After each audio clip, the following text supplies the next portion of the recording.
Goeiemôre liewe gemeente. Hartlik welkom aan elkeen wat vanoggend hier is. Mag die Here vir ons seën as ons so in sy teenwoordigheid is. Mag hy ons aanraak ook op verskillende maniere, ook vanoggend met dit wat ons sien, met dit wat ons hoor, ook met dit wat ons ervaar. Spesiale woord ook van welkom aan besoekers wat vanoggend hier by ons is. Ek het vir Rian vanoggend som ontmoet hier en hy is hier by ons in die kerk vanoggend ook so. Rian, spesiale woord van welkom vir jou. Al die pad daarso van Gauteng af, jy gaan sien, die Weskaap is baie beter. Everything happens here. Maar ek het ook ander besoekers gesien wat ingekom het. Ek ken julle nou nie by name nie. En daarom gaan ek nou vir ons geliefde gemeente vra, draai daarom net gou om en sê, hallo vir die persoon langs jou en agter jou.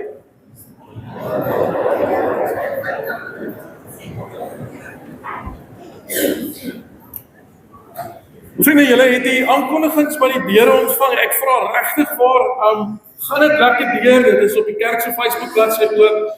Lekker plekke waar ek en jy as kinders van die Here by betrokke kan wees en waar ons ook ons gawes kan gebruik tot eer en tot diens van die Here. Iets wat nie op die aankondiging staan nie, komende Dinsdag om 6:00 het Christel Swart prokureur hier aan my linkerkant, het sy weer 'n ondersteuningsgroep. Dit was aanvanklik eers net vir die dames gewees, toe kom Christel agter, nee wat, die mans het ook 'n bietjie ondersteuning en bystand nodig. So dit is sommer nou net 'n groep lekker mense wat bymekaar kom. Dit is 6:00 Dinsdag in die konsistorie van Moedergemeente. En nou het ek so lelik geskryf, Christel, Jolandi Strydom. Is ek reg? Jolandi Strydom, sielkundige psigiater. Daai ene, sielkundige gaan by die geleentheid optree. En dan, Soles is heeltemal te min gewees. Almal wil so graag deelneem, so volgende Sondag weer. Baie van u het van hierdie pamfletjies gekry. Dit is waar ons vir u uitnooi as gemeente, kom vat ons hand. Dit is nie net die bazaar sameroepers wat 'n bazaar kan organiseer en aan mekaar kan sit nie. Ons het elkeen se hulp nodig. So gaan sit 'n bietjie hierdie week, gaan sit bidend en gaan kyk op watter plek is jy bereid om betrokke te wees. Skryf jou naam in daarso. Bring dit volgende Sondag vir ons terug. Volgende Sondag sal daar weer wees en neem deel aan hierdie projek waar ons dan nou nie net fondse insamel vir ons bazaar, maar ook produkte en waar jy jou eie handearbeid so 'n bietjie kan beskikbaar stel vir by die bazaar. So gaan dit vir my lekker deur. Ek gaan een terug, as hy, bly gou daar. So, vriende, volgende het ons natuurlik is ons eerste Lydenssondag. En dit lei die 40 dae voor Paasfees in. En staan ons opnuut stil by hierdie hele ding van Jesus se onmeetlike liefde vir elkeen van ons.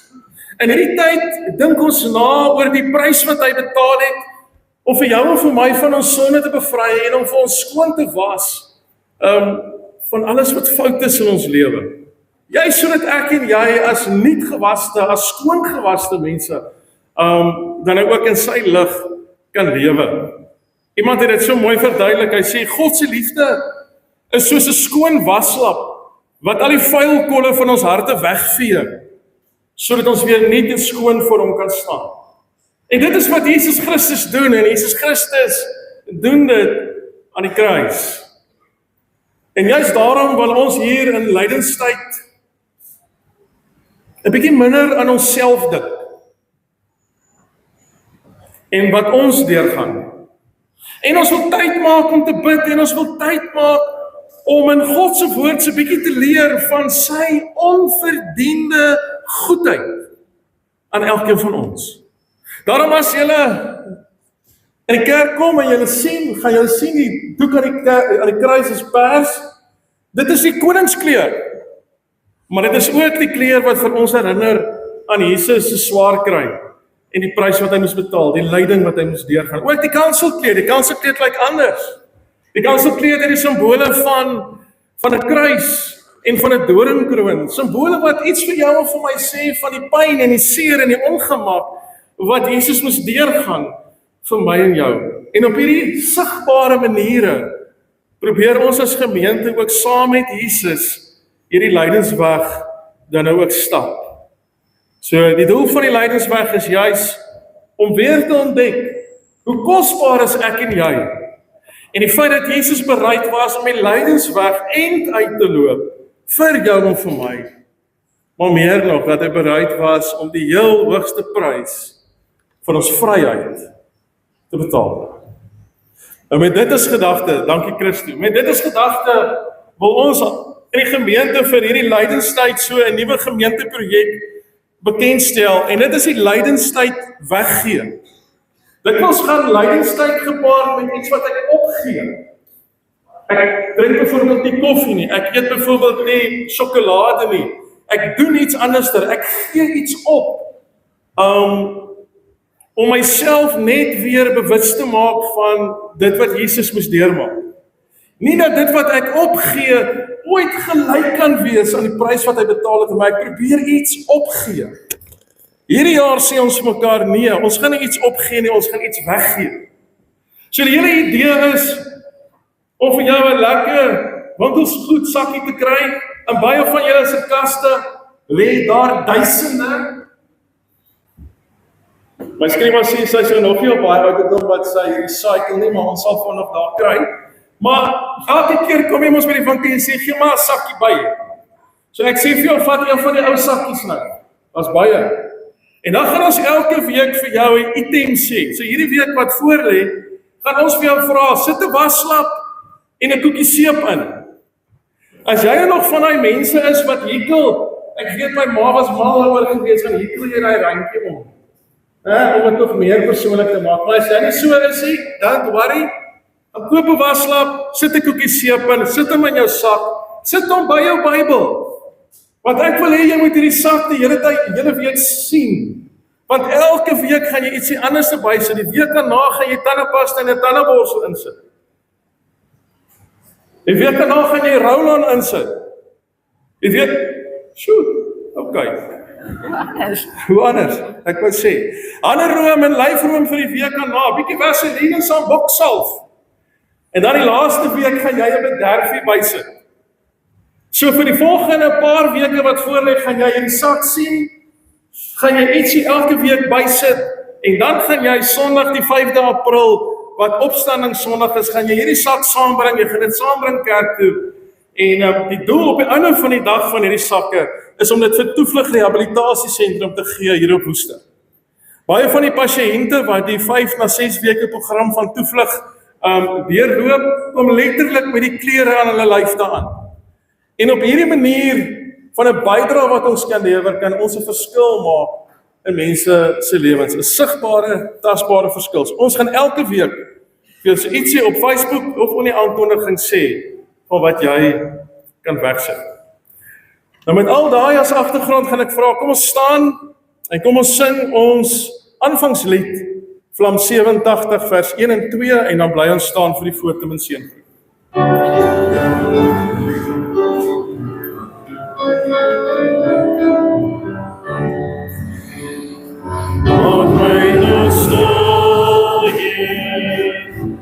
Ek wil na U luister, my hart vir U opmaak, dat U my kan aanraak. Open my ogen, my hart en my woorden, dat ek U leer ken, en voor U kan leven. En waar ek stop, ontvra ek vergifnis, berei ek my sonde, smeek ek om genade, open my ogen, verander my denken, dat ek U kan dienen, en vir U lewe.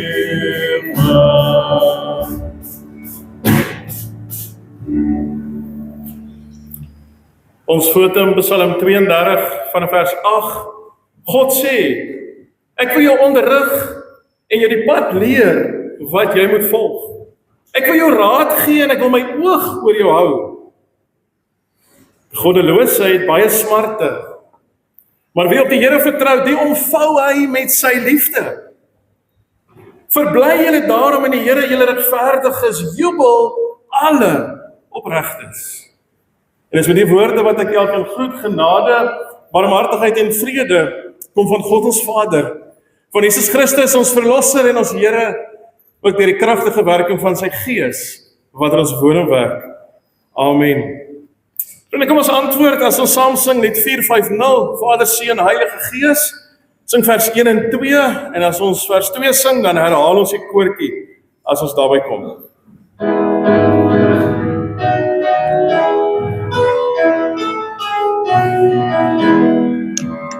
Vader, Seun, Heilige Gees, ons heerlijkheid, dan verhoort die lofbesang met een hartse stem.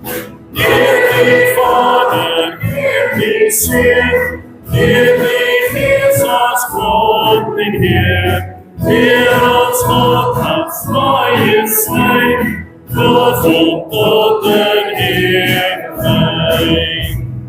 Goedheid, goedheid, kom as mens op aarde, o begrip, o ons verstaan, is die goedheid Heer.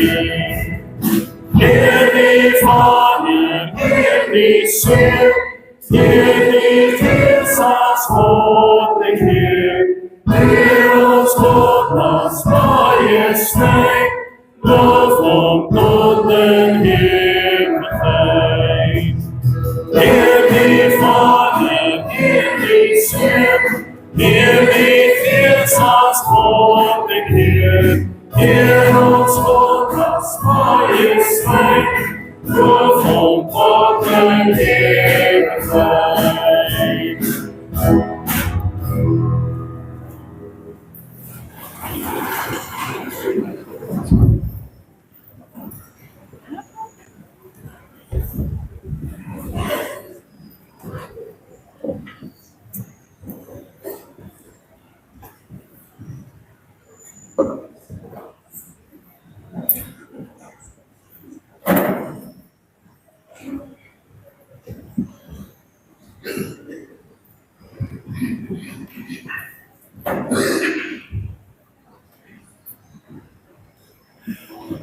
Maatjies, ek weet nou nie wie van julle het nou al hierdie voeltjie gesien, miskien daar by die huis, of in die wildtuin as julle bietjie daar kuier nie, maar daardie voeltjie is 'n houtkapper. En met sy snavel kap, hy so teen die boom. Dan wil ek gehoor by ons maatjies, wat dink julle doen hy? Hoekom kap hy so teen die boom? Wie kan vir my help? Hy maak 'n huisie, sien nou. Hy maak 'n huisie. Wie gaan my nog help? Wat doen hy nog? Hoekom doen hy dit nog? Nou, ek gaan nou by jou. Ek gaan nou gou eens kyk of hy nog. Hoekom doen hy dit nog? Yes, help vir my. Hy soek wurms in die hout. Dis wat jy ook gesê. Is dit reg? Hy soek wurms in die hout uit. Net so.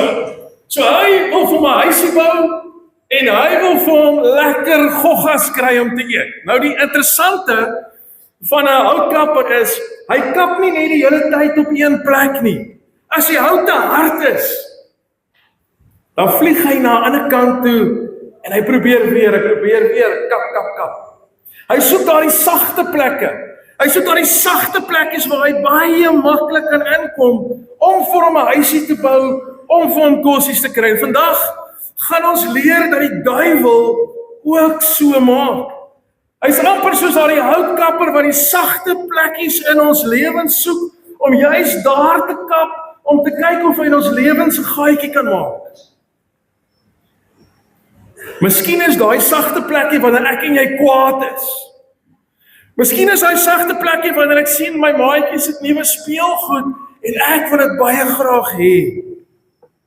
Maar ons gaan ook volgens in die Bybel sien dat Jesus vir ons wys, hoe kan ek en jy sterk staan? Hoe kan ek en jy 'n sterk boomstam wees? Waar die houtkapper, waar die duiwel gladdeker inkom. So dink vir 'n bietjie. Miskien was jy al saam met jou ouers in 'n speelgoedwinkel, of in 'n lekker goedwinkel, of miskien het jy aan 'n toets geskryf wat so sleg was, jy het nie geweet of jy dit gaan maak nie. Dan hoor jy so klein stemmetjie hierso, gewoonlik hier op die oor. Dan sê jy vir jou, hey, kyk hy karretjie. Dis almal 'n mooi karretjie. Dit sal maar lekker wees as jy so 'n karretjie kan hê saam met daai wat jy het, né? Of 'n Barbiepop. Ek kyk nou hier soos meisies daar maar ook, maar hulle speel ook met karretjies, maar ek het daai mooi Barbiepop. Ek wens ek het dit gehad. Kom ek vat hom sommer. Kom ek sit hom sommer in hy winkelsak wanneer niemand dit sien nie en ek stap uit die winkel uit. Of waar by die lekker goed winkel, yesterday, daar by Lind, né? Julle moet daar in die mall loop, daar's soveel balletjies. As ek nou enetjie vat en ek sit hom in my sak, wie gaan dit sien? Iemand nie. Of, dit is so moeilik en ek loer, ek sien nie my maatjie is slim, hy kry mos die hele tyd 99%, kom ons loop as die 1 punt wat reg is, en ek loer so 'n bietjie, en ek skryf af, want juffrou is mos nie daar nie, dan gaan ons nou, wie gaan weet? En daardie stemmetjie is die houtkapper, dis die houtkapper wat so aan my hartjie en in my gedagtes kom kap, hy probeer toets, of hy my kan oortuig, hy probeer toets of daar 'n sagte plekkie is, waar hy kan inkom, sodat ek 'n fout kan maak. Nou weet julle, selfs Jesus het daardie stemmetjie gehoor. Toe hy in die woestyn was hy vreeslik honger gewees en die duiwel het gedink, aha, Jesus is nou honger, so Jesus is nou sag, sy maag raas van die honger. Maar gelukkig het Jesus presies geweet hoe om die duiwel weg te jaag. So ek wil hê jy moet dink aan 'n superheld. Wanneer 'n superheld besig is in 'n geveg, dan gebruik hy mos 'n skild. Hy gebruik 'n skild om die pyle en die seer te keer. Maar wat as die vyand nie pyle skiet nie? Maar aanhoudend aan die skild kom kap, hy probeer 'n gaatjie maak, hy probeer dit doen wat die duiwel probeer doen. Hy probeer gaatjies maak in ons gehoorsaamheid. Hy kap by, ag weet jy, moenie nou jou huiswerk doen nie, dis lekkerder om buitekant te speel en te swem. Hy kap by, ag vertel maar vir mamma, so 'n leentjie, dis mos 'n wit leentjie, dit gaan nie te erg wees nie, dan kom jy nie in die moeilikheid nie. Of skryf maar jou huiswerk af by jou maatjie, dis nie so erg nie. Vandag gaan ons leer dat die beste skild die woord van God is. En elke keer as die duiwel waar Jesus toe gekom het en hom tot 'n val probeer bring het Jesus aangehaal uit die Bybel. En vir die duiwel gesê, stop! Die woord van God sê. En dan het die duiwel, die Satan se snavel, sy bek, het sommer stomp geword en hy kon nêrens inkom. So wanneer ons, en ek wil vir jou uitnooi om jou Bybel oop te maak, wanneer ons lees uit Matteus 4, wil ek hê julle moet mooi luister. Ek wil hê julle moet mooi luister na die kapgeluid van die duiwel. Die kapgeluid van die houtkappertjie.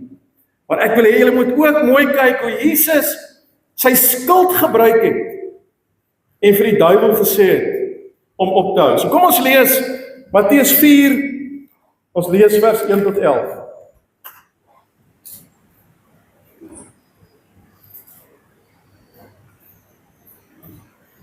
Die versoeking van Jesus in die woestyn.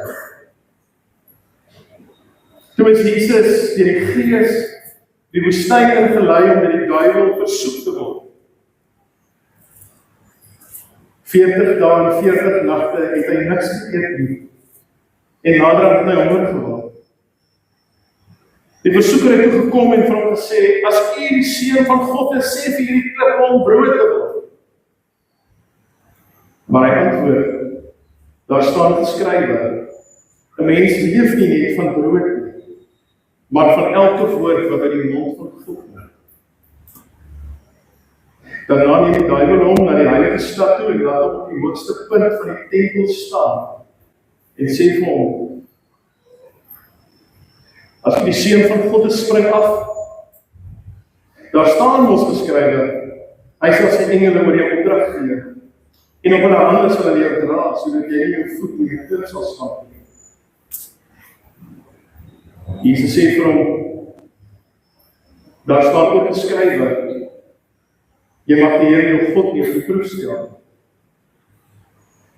Toe neem die duiwel hom na 'n baie hoë berg toe, wys hom al die koninkryke van die wêreld met hulle pragt, en sê vir hom, dit alles sal ek vir u gee, as u neerval en my aanbid. Maar Jesus sê vir hom, gaan weg, Satan, want daar staan geskrywe, die Here jou God moet jy aanbid, en hom alleen dien. Daarna het die duiwel hom met rus gelaat, en daar het engele gekom, en hom versorg.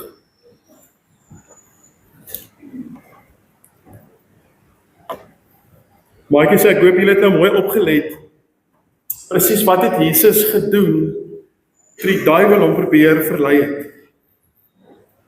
Hy het nie gevloek en geskel nie, hy het nie beklei nie, hy het nie geskree nie, hy het iets eenvoudig gedoen. Hy het gesê, daar staan geskrywe, en hy het God se woord aangehaal. Dit kom wys vir jou en vir my vanoggend, dat Jesus se krag het nie in sy spiere gelê nie, maar in sy kennis van God se woord, en in sy vertroue in sy hemelse Vader. Kennis van God se woord, en vertroue in sy hemelse Vader. So miskien moet ons vanoggend vra, maar hoe help dit my? Hoe help dit my as ek by die huis is, of by die skool is? Hoe help dit my as volwassene as ek by die werk is? Wanneer iemand vir jou vra om iets verkeerd te doen, wanneer jy iets wil vat wat nie joune is nie, of wanneer jy wil jok om maar net uit die moeilikheid uit te kom, dan begin daar die stoute houtkapper in jou kop en in jou hart kap.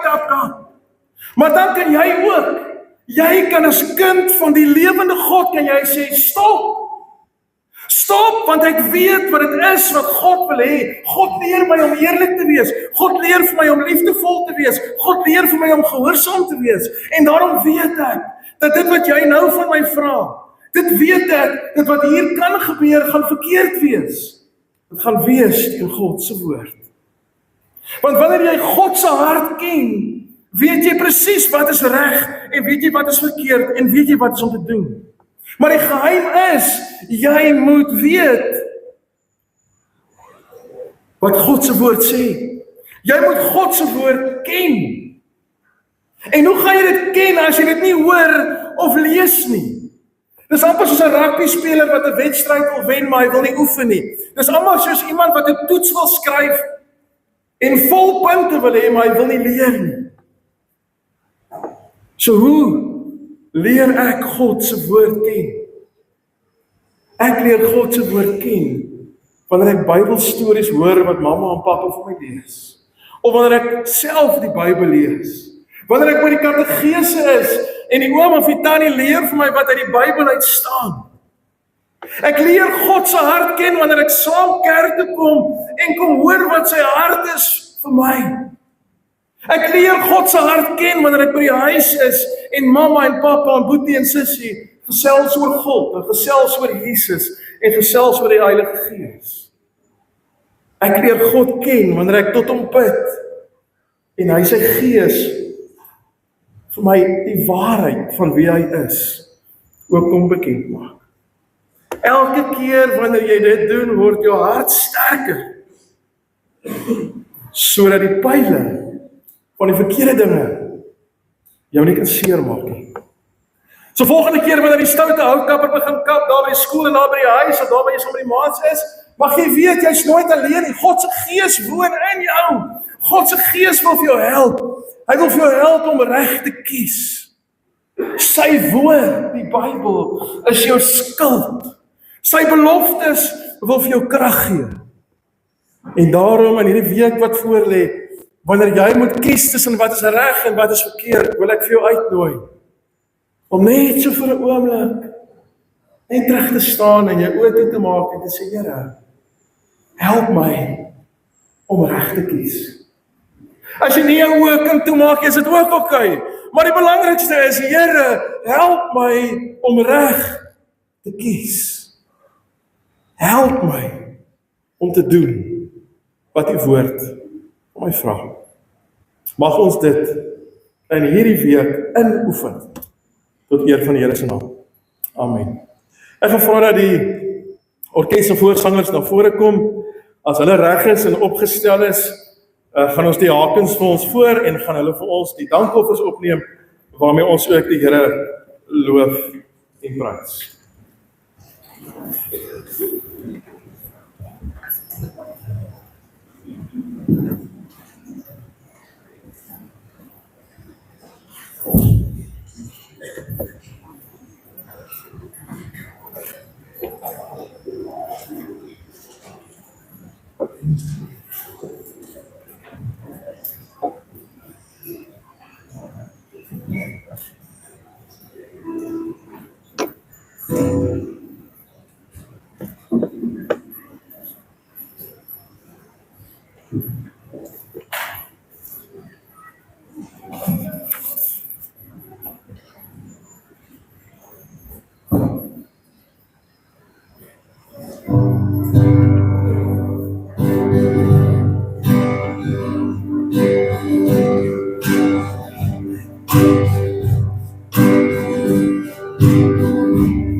Here, baie dankie dat ons saam met die sanggroep en die orkes kan bely, U is die God op wie ons vertrou.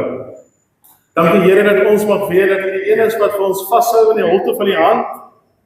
Selfs as ons deur die woestyn moet gaan, selfs deur die krisis en die pyn en die chaos, dat U die een is wat by ons bly, die een is wat vir ons help.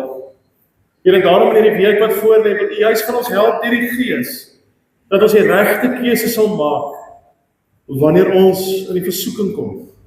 Help vir ons om te kies tot eer van die naam, tot uitbreiding van die koninkryk. Help vir ons om reg te kies, sodat mense kan sien in wie ons glo. Help vir ons om iets van wie U is, sigbaar te maak vir mense in die manier hoe ons leef. Here, dankie vir hierdie offers. Dankie dat ons kan weet dat U die een is wat broodjies en visse vermeerder, dat U die een is wat kan aanwend tot eer van die naam. En daarom weet ons, Here, en vra ons in diepe afhanklikheid, gee vir kerk en ook die wysheid, om juist dit te doen, om gehoorsaam te wees aan U, en 'n verskil te gaan maak, daar waar U wil hê, dit het gebeur. Amen.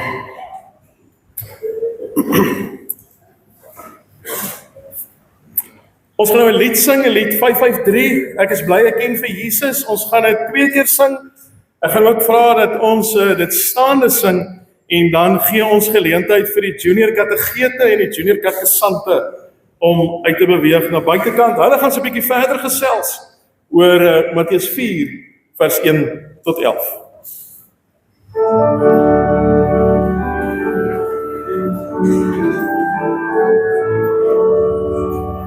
Ek is bly ek ken vir Jesus, ek is bly ek is sy kind. In my lewe aan die Here vasgehou. Ek is bly ek bly my God, dat ek elke dag kan lees. Kennis van die Here, het met so verband te wees. Kennis van die Here, het met so verband te wees. Ek ken vir Jesus, ek is bly ek is sy kind, en ek bly my hele lewe aan die Here vasgehou. Ek is bly ek het my man, dat ek elke dag kan lees. Kennis van die Here, het met so verband te wees. Kennis van die Here, het met so verband te wees.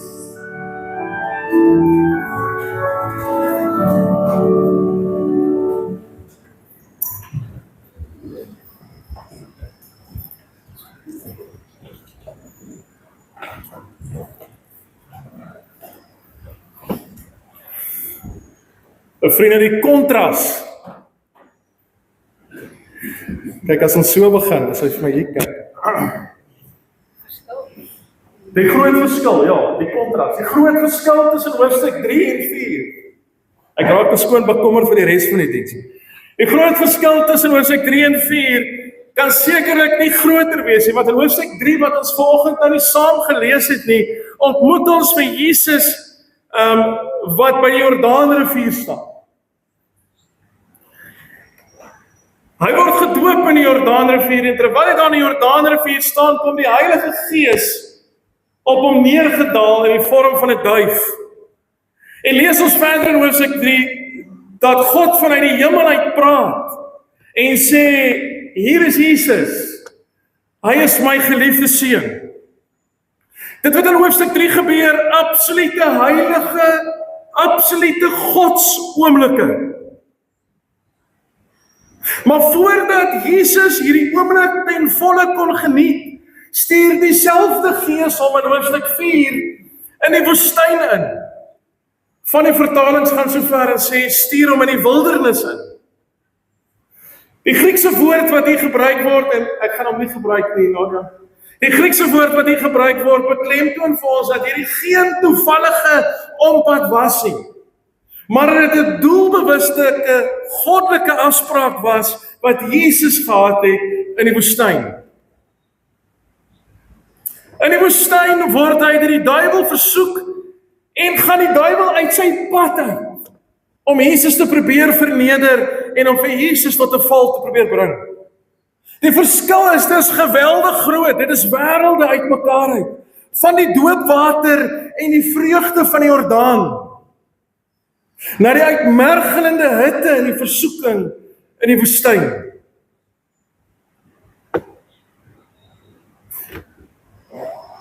Miskien is dit waar jy jouself vandag bevind. Jy ken die Here se goedheid. Jy kan getuig van sy seën. Jy het al baie gepraat oor alles wat hy vir jou gedoen het en hoe hy vir jou sorg. Maar skielik voel dit asof jy in 'n woestyn sit. Voel dit vir jou asof jy alleen is. 'n stuk eensaamheid, selfs al is daar mense rondom jou. Tekorte, versoekings, wat jy wil vernietig. In sulke tye is die eerste reaksie dikwels, Here, wat het ek verkeerd gedoen? Here, waarom straf jy my so? Here, is jy nou kwaad vir my, dat ek nou deur hierdie chaos en hierdie deurmekaar moet gaan? En soms vra ons, Here, waar is U? In hierdie woestyn. Waar is U? In hierdie chaos. Ek glo dat ons teks volgens uit Matteus 4 het juist vir ons wil kom help om anders en nie te dink oor die woestyn. Veral hier aan die begin van die lydingstyd moet ons prentjie van die woestyn dalk 'n bietjie verander. En moet ons verstaan dat die droë tye, die deurmekaar tye, die slegte tye in ons lewe nie noodwendig straf is of slegte nuus is vir ons nie.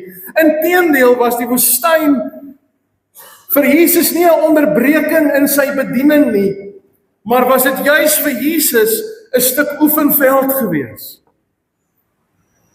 Want die Gees van God het hom nie na die woestyn toe gestuur om te misluk nie. Die Gees het hom na die woestyn toe gestuur om vir hom krag te gee en vir hom toe te rus vir sy enorme taak wat voorlê. Gaan kyk ons na Jesus se optrede, kom ons agter dat Jesus nie teruggeduins het vir hierdie opdrag nie. Want hy het geweet dat die Gees wat hom na die woestyn gelei het, ook die Gees is wat daar is, maar ook die Gees is wat met hom sal wees elke oomblik. En dit is die wonder en die troos vir my as ons gaan dink aan die woestyn, is die feit dat jy's dalk alleen. Jy's dalk weg van mense, maar jy's nooit weg van God nie. Hy is nie die een wat jou stuur nie, hy is die een wat reeds daar is, hy is die een wat vir jou wag, hy is die een wat met jou saamloop, hy is die een wat vir jou ook in die chaos en deurmekaar van die woestyn gaan help en gaan bystaan. As God dan gekom het en hy die woestyn as 'n oefenveld gebruik en nie as 'n begrafplaas nie, hoe oorleef ek en jy dit prakties? Ek en jy moet besef dat die vyand nie nuwe toertjies het nie. Sy manier van dinge doen deur die loop van jare is nog presies dieselfde. En daarom wil ek hê moet ons weer kyk na hierdie 3 spesifieke versoekings wat na Jesus toe gekom het. Versoekings wat elke dag nog na jou en my toe kom. Eerstens, die duiwel begin by Jesus se mees basiese behoefte. Dit begin by Jesus se maag. As jy die seun van God is, sê dat hierdie klippe brood word. Dit klink logies. Dit klink nie so sleg nie. Want ek glo dit is seker die reine waarheid. Jesus was immers na die 40 dae se vas. Sou hy sekerlik honger gewees het. Die opdrag van die duiwel gee klink nie so erg nie. Maar waar lê die angel? Die angel lê dieper. Die duiwel wou hê dat Jesus sy mag en sy krag moes gebruik om sy eie pad makliker te maak. Die duiwel wou gehad het dat Jesus 'n kort pad moes kies en op sy eie vermoëns moes staatmaak in plaas daarvan om op God te vertrou. Die duiwel kom dus na Jesus toe en sê, sorteer jouself gou uit, jy is honger, 40 dae se vas. Jy kan dit mos doen. Ek en jy, ons leef in 'n tyd van oorlewing. En oorlewing het al vir ons 'n nuwe wagwoord geword. As ons die nuus oopmaak of as na ons bankrekening kyk, is die versoeking geweldig groot om jouself terug te trek, amper soos 'n skilpad terug in sy dop, want ons raak bang, ons raak onseker, want gaan ons dit maak, gaan ons oorleef? En wanneer vrees begin toeslaan, begin jou wêreldjie al hoe kleiner word en krimp dit, begin jy jou talente en jou tyd en jou hulpbronne op te gaan. Want jy begin dink, okay, ek moet sorg dat my eie mense kop bo water hou. Ek moet sorg dat my eie wêreldjie kan bly voortbestaan. Ek raak so gefokus op die brood op die tafel, dat ek die bron van die lewe uit die oog verloor. Dit is presies waar die vyand vir Jesus probeer vang het. Hy kom op sy heel kwesbaarste oomblik en hy fluister uitlik vir Jesus, gebruik jou krag vir jouself. Gebruik jou krag vir jouself en kry jou uit die moeilikheid uit van die honger. Fokus op jou eie oorlewing. Fokus op jou eie bestaan. Klink dit nie baie bekend nie? Dis die stem wat vir ons sê, jy het nie nou tyd vir jou medemense nie. Ek kan nie nou betrokke raak by hulle geite giere en dinge nie. Ek het nie nou krag vir die kerk en krag vir die kerk en alles wat die kerk vir my vra nie. Ek sien nie kans om vir die kerk te help nie. Ek moet nou gou my eie belange en my eie goedjies uitsorteer. Ek moet nou eers na myself kyk. As ons baie mense by die kerk wat kan help. Maar hoor hoe antwoord Jesus. Hy sê nie brood is onbelangrik nie.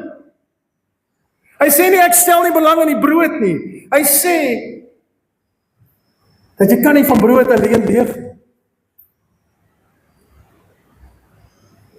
Daarmee kom sê hy vir jou en vir my, jou hoop en jou krag om môre en oormôre weer op te staan, lê nie in jou bates nie, dit lê nie in wat jy het nie. Dit lê nie in wat jy besit nie. Dit lê nie in jou vermoë om klippe in brood te verander nie. Dit lê in die woord wat uit die mond van God kom. Vir jou en vir my om staande te bly deur krisis en deur nood en deur siekte en deur chaos en deur mekaar is die beloftes wat God in sy woord vir ons gee. Ons word gevoed en ons kry ons krag deur God se beloftes. Selfs die diepste woestyn is nie te diep en te groot vir sy woord se beloftes om ons ook daardeur te dra nie. God se beloftes in sy woord hou ons staande, hou ons sterk en gee vir ons moed om aan te gaan, selfs in die grootste chaos en deur mekaar van die lewe nie. Waar niemand anders kan help nie. Waar woorde opraak. Bly God se woord en sy beloftes staan. Tweedens is daar die versoeking om vir God te toets. Ons lees dit hier in Matteus 4. Die duiwel vat vir Jesus na die hoogste punt van die tempel en sê, kyk hoe mooi lyk dit. Dit lyk mooi nou. Spring. Doen dit. God het mos beloof. Hy sal sy engele opdragte gee om jou te vang. Wys vir almal wie jy is. Wys dat jy God se woord vertrou. Gooi gou vir ons 'n vertoning, gooi gou vir ons 'n show. Vat vir God op sy woord. En wat die vyand hier doen, is eintlik skrikwekkend. Hy gebruik die Bybel en wat in die Bybel staan teen God. Hy haal die skrif aan om Jesus te probeer dwing om sy status, wie hy is, te bewys. Hy sê vir Jesus, toets God se beloftes. Toets of God regtig sal doen dit wat hy gesê het. Toets of God regtig in staat is om te doen wat daar staan. En dan gaan jy self redelik belangrik lyk. Kom ons wees eerlik, vriende. Ons doen dit ook maar dikwels.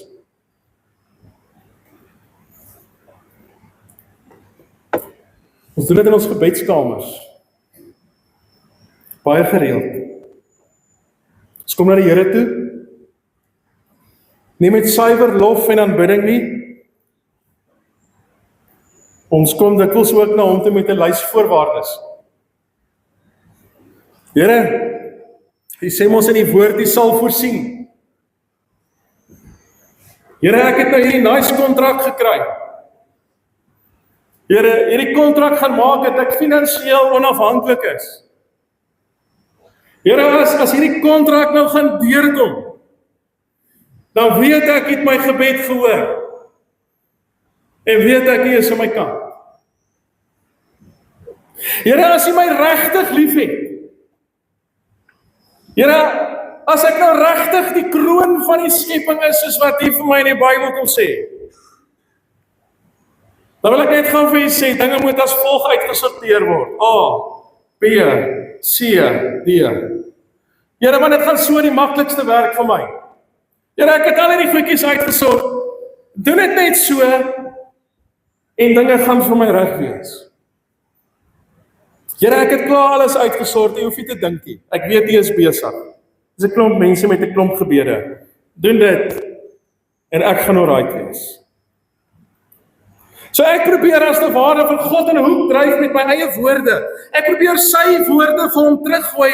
Ek wil vir hom as te ware as 'n assurantiepolis gebruik om dinge vir my die moeite werd te maak. Om dan ten minste ietsie wees om op terug te val. Ons wil hê hy moet spring wanneer ons so sê. Maar wat doen Jesus toe die duiwel op hierdie manier na hom toe kom? Hy sê vir hom, jy mag die Here vir jou God nie op die proef stel nie, want ware geloof gaan nie oor hoe hard ek God kan druk om my planne te laat slaag nie. Geloof is nie om God te tart en God te toets sodat ek kan kyk of hy ten minste sy beloftes nakom. Jy weet, als net so checklys, ek net gou vir die Here opcheck, doen hy ten minste wat hy gesê het. Ware geloof is om God so diep te vertrou dat jy sê, Here, ek vertrou vir U so blindelings. Ek weet nie hoe ek aan die kant gaan uitkom nie. Here, ek weet nie hoe ek dit gaan maak nie. Here, ek weet nie hoe ek gaan oorleef nie, maar Here, ek weet U is by my. Here, ek weet U gaan my nie alleen los nie. Here, ek weet U is daar. Here, en al is die uitkoms anders as wat ek hoop en bid. Weet ek U weet die beste. Weet ek U gaan my nie los nie.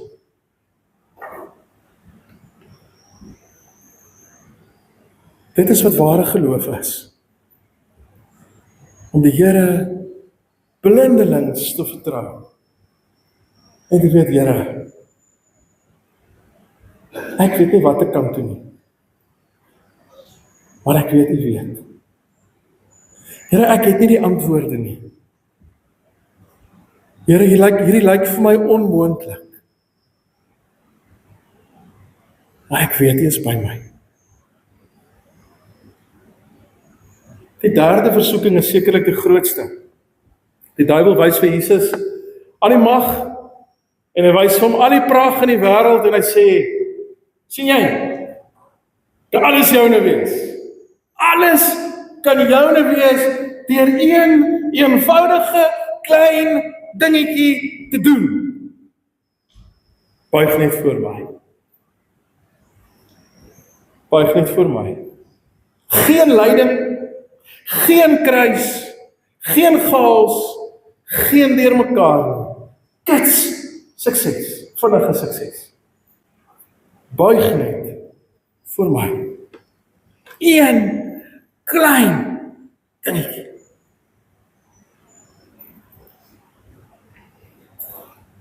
Ons leef in 'n kitsgenerasie. Alles moet vinnig geskied. Ek sê altyd, dis amper soos daar by McDonald's, dis nou Burger King en Nando's, alles. Jy wil een venster bestel, volgende een betaal, en dan wil jy jou kos kry, jy wil tog net nie wag nie. Goedjies moet gebeur, ek is besig. Ons soek die bevordering, sonder die jare se harde werk. Ons soek die vrede, sonder vergifnis. Ons soek die kroon, sonder die kruis. En daarom kom die duiwel hierso, en hy kom na Jesus toe, en hy kom sê vir Jesus, een klein dingetjie. Maak jy die deur op 'n skreefie oop, Jesus, kry net jou voet so klein bietjie in, en buig voor my. Dan gaan dinge beter wees. Dan gaan dinge anders wees. Dikwels verkoop ek en jy ons siele vir 'n klein bietjie vinnige wins. God dank. En in die hele Matteus 4 het Jesus nêrens die kort pad gevat nie.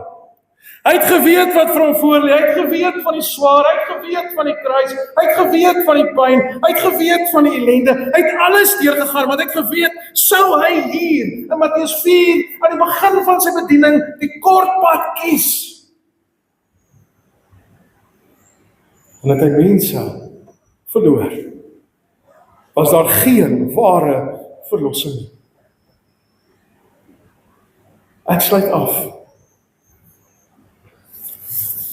Moenie dat die woestyn jou bang maak nie. Dit klink maklik om dit aan die kant te sê. Woestyn is nie lekker nie. Die woestyn laat 'n klomp dinge in jou lewe, klomp vrae. Maar die Bybel sê vir ons vanoggend, ons hoef die woestyn nie te vrees nie. Miskien voel die druk vandag vir jou te groot en jy vra maar, Here, hoekom is ek hier? Hoekom is ek hier in die woestyn? Onthou dan dat die woestyn nie die plek is waar God jou verlaat het nie, dat dit juist die plek is waar hy vir jou wil toerus en waar hy vir jou wil krag gee, waar hy jou bederf met sy goedheid en met sy guns, waar hy vir jou wil sterk maak sodat jy kan staande bly tussen al die aanslae. Sonder die woestyn sou Jesus se bediening nie so kragtig gewees het nie, want in die woestyn leer hy en word hy toegerus aan die hand van God se hart. Die hitte en die druk is daar om jou nie te verpletter nie. Dis besig om jou geloof te slyp soos 'n diamant. En dan die belangrikste wat ek vir in die kindergedeelte gesê het, jy gaan nie ongewapend in die woestyn in nie. Jy gaan nie ongewapend in die wêreld in nie. Jy het God se woord. Jy het God se woord wat vir jou die skild is. Jy het God se woord wat jou wil beskerm. En daarom kan jy weet, wanneer die wêreld vir jou wil fluister, jy is nie goed genoeg nie, kan jy sê, daar staan geskrywe, God het my met die hand gemaak, ek is kosbaar, ek is spesiaal, hy het my gekies. Wanneer vrees vir môre en oormôre vir jou beetpak en jy weet nie wat dit kan doen nie, kan jy sê, daar staan geskrywe, ek is tot alles in staat, deur die Here wat my krag gee. Jy het die skild van God se woord as jy hier uitgaan. Versoekings is nie daar om jou te breek nie. Dis daar om jou geestelike spiere sterk te maak. En dan lees ons hier aan die einde van hoofstuk 4 vers 11. Daarna het die duiwel hom met rus gelaat. En daar het engele gekom en hom versorg. As ek en jy vandag hier vandaan verder gaan, mag ons weet vers 11 is vir ons op pad. Want God se Gees gaan saam met ons waar ons gaan, om ons sterk te maak, om ons staande te hou, sodat ons sy voorbeeld kan bly wees. Amen. Kom ons buig ons hoofde. Ek wil vir jou uitnooi daar waar jy sit om 'n paar oomblikke net stil te word voor die Here. En miskien met die Here te praat oor die woestyn waarin jy dalk nou is, die chaos, die krisis, die wildernis wat jy beleef. En waar jy op 'n persoonlike vlak net vir die Here kom sê, Here, ek weet nie hoe ek hier gaan uitkom nie. Ek weet, U is by my. 'n paar oomblikke van stil wees.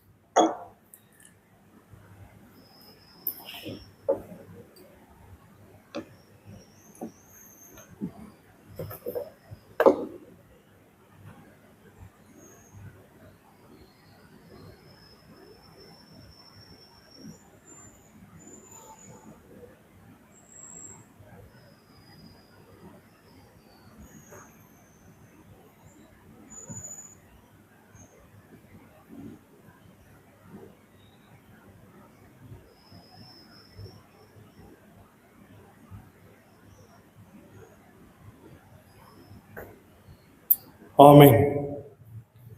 Vriende, kom ons sluit vanoggend af as ons mekaar net weer herinner, lied 513 vers 1 tot 3. Soek in God jou sterkte, kry by hom jou krag. Met sy wapenrusting klee hy ons met mag. Kom ons sing staande al 3 die verse tot God se eer, maar ook as 'n belydenis dat ons weet waar ons krag en sterkte lê, ook in hierdie week wat voorlê.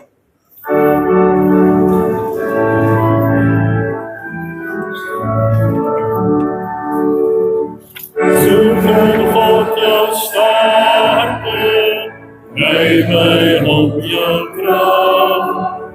Met sy wapenrusting klee hy ons met mag.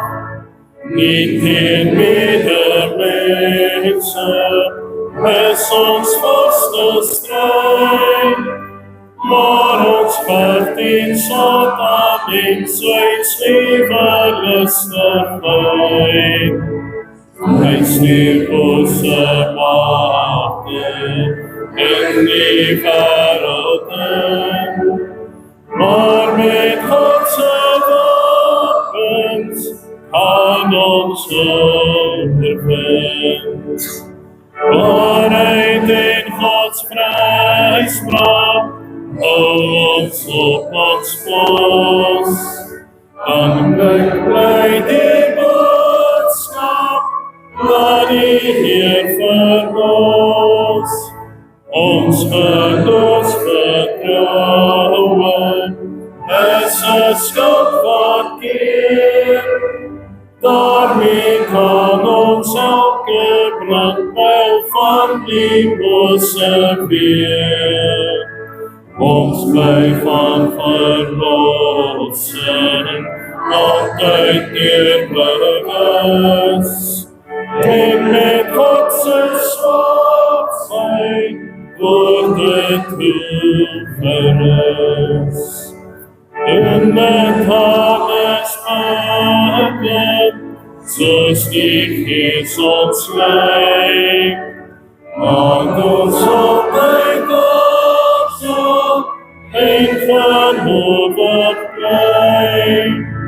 Almal wat bly volg, saam bly beteken, deel in die geheim van God se koninkryk en krag.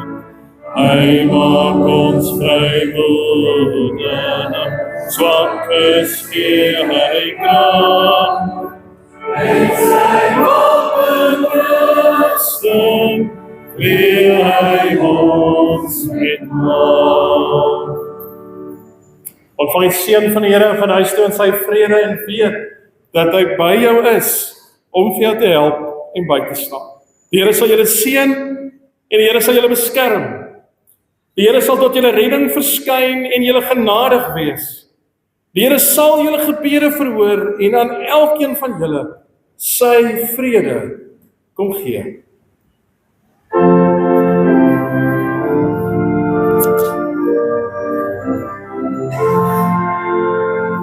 Wat op liefde is en deernis, wat op liefde is, daar is voor die Heer. Amen.